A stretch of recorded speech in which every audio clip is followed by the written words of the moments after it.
maaring may opportunity for travel din. Ayan no, swerte mga kapiksi, blessings at swerte ito. Natutuwa ako pagka nakikita ko yung mga positive na energy. Sayang kasi nabablock, no? So, pwede nyo pakinggan yung mga pampaswerte subliminals natin dito sa channel natin. Sobrang dami niyan, sobrang libre yan, no? And sobrang dami na rin ng success stories. So, pwede nyo pakinggan yun, makakatulong sa inyo. Pero kayo, on top of your thoughts, mga kapiksi, always tell yourself, blessed ako, swerte ako, pinagpapala ako, or yung dalawang statement lang na palagi kong sinishare sa inyo mga kapiksi. Palagi ako may pera and palagi ako nagkakapera. Money, money come to me. Okay? Comment nyo na yan below mga kapiksi.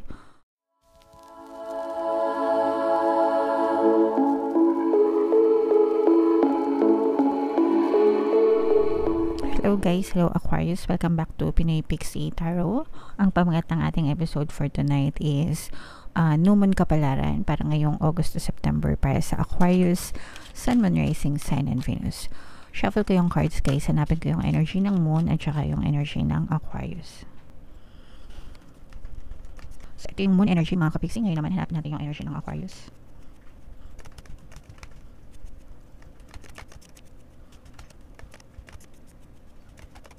So, Aquarius kaya ay represent ng Queen of Swords sa ating spread mga kapiksi.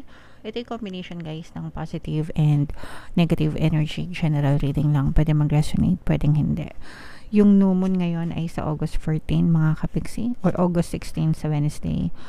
And then, yung new moon sa September ay sa September 14 naman mga kapiksi. So, ang reading na to guys ay para sa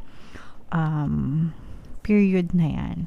So, meron tayong another presence ng air signs, mga kapiksi, Aquarius, Gemini, Libra. For some of you, maaaring you may be dealing with another air sign sa iyong buhay, mga kapiksi. So, ito yung napakagandang spread, mga kapiksi. No? This is more on positive energy, pero meron ako nararamdaman na some kind of resistance. Kasi nakikita natin yung mga blessings, no? Sa buhay nyo, paparating, kumbaga papasok siya sa buhay nyo, pero parang merong nagbablock. Kumbaga parang, ibig sabihin nito guys, parang hindi nyo nararamdaman yung pagpasok ng mga blessings sa buhay nyo because of some blockage, no? And ang number one na block pagdating sa kaperahan mga kapiksi is yung pagrereklamo. So, if you are in a habit of always complaining, let's say for example, yung habit mo, araw-araw na lang na ginawa ng Diyos, wala kang ginawa kundi magreklamo sa buhay mo, sa kahirapan mo, sa sitwasyon mo, syempre, the more na focus mo yung energy mo doon sa lack, hirap, problema, of course, the more na yun yung ma-experience mo imbis na yung blessings, okay? Because your energy flows where your attention goes. And kung ano yung fino-focus ng attention mo, yun yung more evidences na makikita mo sa iyong reality. Sayang naman mga kapiksi, okay? So, imbis na mag-focus ka sa mga reklamo, sa mga problema, kakulangan ng pera, mag-shift mo yung focus mo sa gratitude. Magpasalamat ka, no?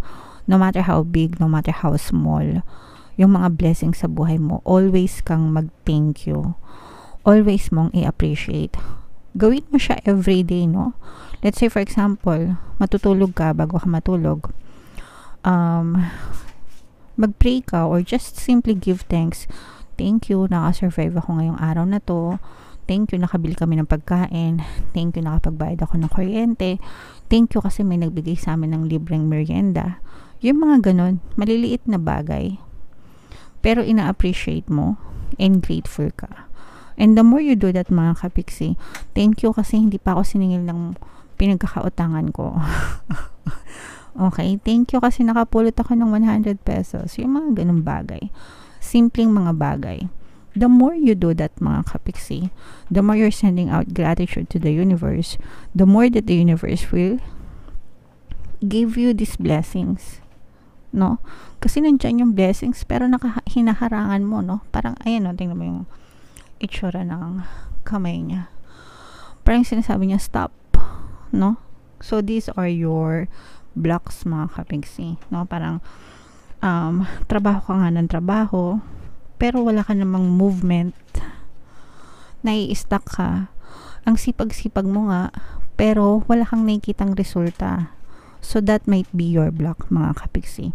Itanong mo, or i-assess mo yung sitwasyon mo, yung pattern of thoughts mo, saan ka nakafocus. Kasi guys, ito yung palagi kong sinasabi sa inyo na even if palagi kayo nagdadasal and kumikilos kayo ng masipag sa buhay nyo, pero you're always in the same state na palagi nagrereklamo, palaging nega, kinakancel nyo yung dasal nyo at saka yung pag-e-effort nyo. Walang resulta, sayang ang effort nyo. Because yung energy nyo, nakafocus pa rin dun sa mga problema, dun sa mga reklamo nyo. So, i-eliminate nyo na completely yung pagrereklamo. And i-shift nyo sa gratitude para pumasok itong mga blessings na to. No? Para pumasok siya, mga kapiksi. Sayang naman kasi. Alright? Comment down below guys if naintindihan nyo. For some of you, may mga opportunities may mga bagong opportunities na maaaring pumasok sa inyo. Blessings pa rin, no? Pero sayang kung nabablock, mga kapiksi. For some of you guys, maaaring may opportunity for travel din. Ayan, no? Swerte, mga kapiksi. Blessings at swerte ito. Natutuwa ako pagka nakikita ko yung mga positive na energy. Sayang kasi nabablock, no? So, pwede nyo pakinggan yung mga pampaswerte subliminals natin dito sa channel natin. Sobrang dami niyan, sobrang libre yan, no? And sobrang dami na rin ng success stories. So, pwede nyo pakinggan yun, makakatulong sa inyo. Pero kayo, on top of your thoughts, mga kapiksi, always tell yourself, blessed ako, swerte ako, pinagpapala ako, or yung dalawang statement lang na palagi kong sinishare sa inyo, mga kapiksi. Palagi ako may pera and palagi ako nagkakapera. Money, money come to me. Okay? Comment nyo na yan below, mga kapiksi. Palagi ako may pera. Palagi ako nagkakapera. Money, money come to me. Super effective na affirmations para talagang ma-attract nyo yung mga blessings at swerte. And i-mind nyo na to, guys. I-mind nyo na itong blessings at swerte na to. Comment down below, mga kapiksi. Mind swerte, mind blessings, para talagang ma-experience nyo. And tigilan nyo yung karareklamo sa mga kapiksi natin na reklamador. Comment down below, no? Kasi kayo lang yung gumagawa ng blocks nyo. Ayan, no? Dami nyong problema, mga kapiksi. Hindi to maiibsan kapag palagi nyong iniisip. Instead, mag-focus kayo sa gratitude. Grabe. Ito yung mga nag-aantay sa inyo ng mga blessings, swerte, pagpapala, no? Abundance of money, mga kapiksi. Ayan, no? Magiging masaya kayo kung ibabaling nyo lang yung attention nyo doon, yung energy nyo doon, mga kapiksi. Okay? Meron tayong presence ng fire signs, Aries, Leo, Sagittarius. So, sipagan nyo, hindi lang sa pagkilos, mga kapiksi, hindi lang sa pagdadasal. Sipagan nyo yung inyong positibong mental diet. Sipagan nyo yung pag-iisip ng positibo. Okay? Imbis na magsipag kayo sa karareklamo, magsipag kayo sa pag-iisip ng positibo, mga kapiksi. Sabihin nyo lang, palagi ako may pera, palagi ako nagkakapera, swerte ako, blessed ako, makaangat din ako, mga ganun, mga kapiksi. And antayin nyo na sumunod yung 3D nyo, yung physical reality nyo. Magbabago talaga yan, promise. Pero kailangan nyo magbago. Bago magbago yung buhay nyo, kailangan nyo munang magbago. Okay? Alright. Comment down below, Aquarius. Ang nahype ako sa reading nyo kasi sobrang ganda ng cards. Kaso sayang yung mga blocks, no? Dapat ma-overcome nyo. So, tingnan natin yung mga additional messages sa inyo, guys, gamit itong deck na to. Habang sinashuffle natin, doon naka-flash sa screen yung mga updated offers sa ating channel. So, una meron tayong paano mag-manifest ng abundance video course. It's a video course. It's a paid course para sa mga kapiksi natin na gustong yumaman, umunlad, umasenso, sumagana, maging matagumpay. Successful, maswerte sa kanilang mga kabuhayan, para trabaho, negosyo, salapi, kaperahan in general, mga kapiksi. Lalo na doon sa mga sitwasyon nyo na minamalas, no? Kahit anong pagtatrabaho. Para sa inyo talaga yung course niyan. Meron tayong 1 free pampaswerte subliminal pag mag-avail kayo until August 31. So, samantalahin nyo para malampasan nyo talaga yung mga blocks nyo, mga kapiksi. And meron din tayong email coaching, manifest your desires using the law of attraction. If meron kayo mga specific na gusto nyo i-manifest, pwedeng love and relationship, pwedeng money or career, pwede kayo magpabook ng email coaching session with me. So, for prices and discounts, guys, mag-send lang kayo ng email sa pinaypixitaro@gmail.com. So, ito yung additional message sa inyo, guys. Nothing will come of this situation. So, parang sinasabi sa inyo, guys, na wala ding mangyayari sa sitwasyon nyo pag puro kayo reklamo. Okay? Kasi, the more na magreklamo kayo, hindi naman mariresolve yung issue nyo eh. The more na magreklamo kayo, the more lang nadadami yung mga bagay na ikarereklamo nyo. So, i-shift nyo na lang siya into gratitude, mga kapiksi. Pag sinabing gratitude, pagpapasalamat, no? Magpasalamat sa mga maliliit na bagay, and the more you do that, and simulan nyo rin yung pag-change ng habits nyo. Habitual thinking, mga kapiksi. Yung mga iniisip nyo, i-shift nyo to positive. Always look at the brighter side of things para talagang magbago yung mga sitwasyon nyo sa buhay.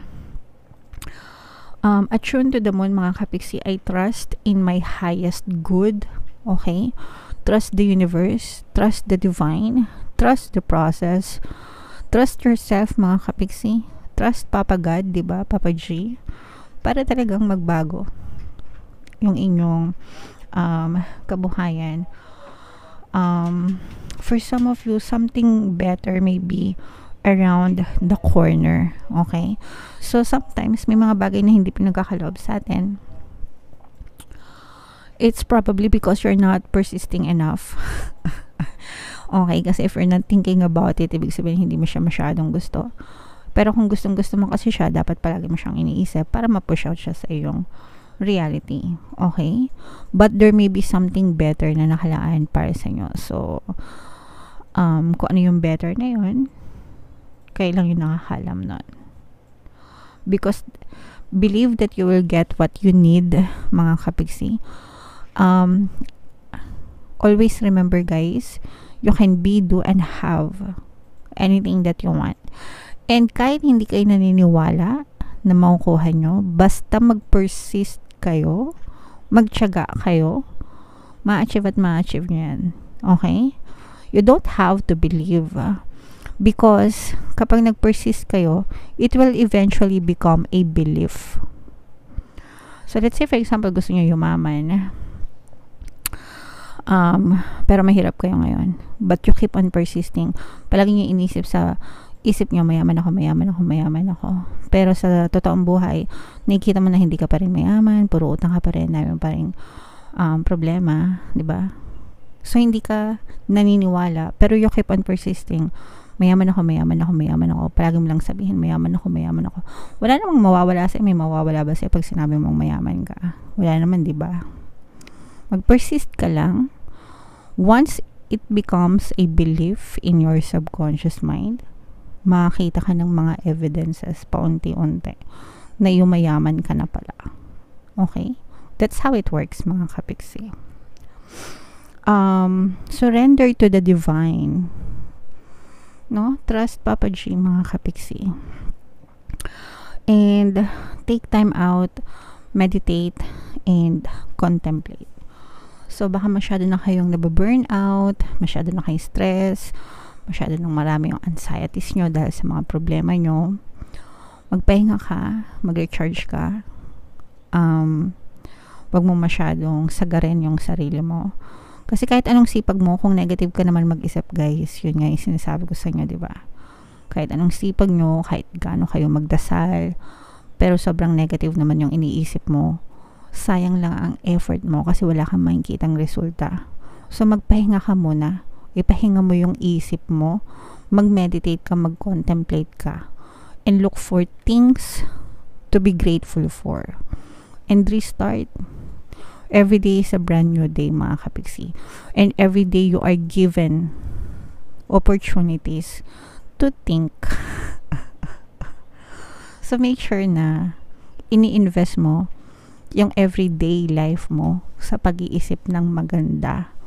Kasi what you're thinking right now dictates your future. Okay?